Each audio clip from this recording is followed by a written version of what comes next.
ఉంటాయి కదా, ఈ 5 వేళ్ళకి ఒకరోజు అట్లా డౌట్ వచ్చిందంట, ఏ వేలు గొప్ప అని డౌట్ వచ్చిందంట. మరి మీరు ఏ వేలు గొప్ప అనుకుంటున్నారు?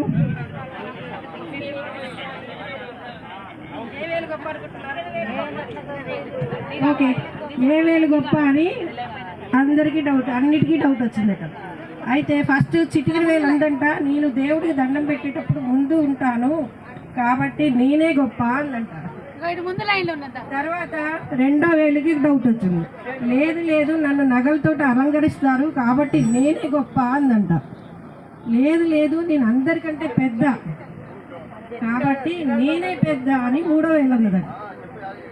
4వ వేలు అన్నది, నేను అందరినీ శాసిస్తాను, ఏది కావాలో నేను చూపిస్తేనే జరుగుతుంది కాబట్టి నేనే గొప్ప అని 2వ వేలు అన్నది. ఇవన్నీ వింటున్నా బొటిన వేలు ఉందంట, అసలు నేను లేకపోతే ఏదీ లేదు, నేను లేకపోతే ఏదీ లేదు కాబట్టి నేను ఉంటేనే మీ నలుగురు సక్సెస్ అవుతారు కాబట్టి నేనే గొప్ప అందంట. ఆఖరికి ఒక 5 నిమిషాలు కూర్చున్నారు అన్ని ఏళ్ళు, నేను గొప్ప అంటే నేను గొప్ప అని కాస్త వాదించుకున్న తర్వాత నేను అనుకుంటా, అందరం కలిసికట్టుగా ఉంటేనే గొప్ప, అందరం కలిసికట్టుగా ఉంటేనే గొప్ప, ఎవరికి వారు ఉంటే గొప్ప కాదు, అందరం కలిసికట్టుగా ఉంటేనే గొప్ప. కాబట్టి మన ఆర్యవైశ్యులు అందరం కలిసి ఉందాం, కలిసి నడుద్దాం, కలిసి వనభోజనాల ప్రోగ్రామ్స్ ఇట్లా అనేక ప్రోగ్రాంలు చేసుకుందాం, చక్కగా అన్ని ప్రోగ్రామ్స్ సక్సెస్ చేసుకుందాం.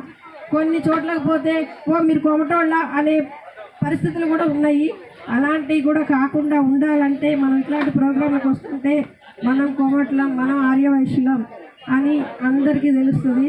ఏ ప్రోగ్రామ్స్ జరిగినా మనం ఆర్యవైశ్యులం ముందుంటాం, అందుకు కూడా నాకు ఎంతో సంతోషంగా ఉంది.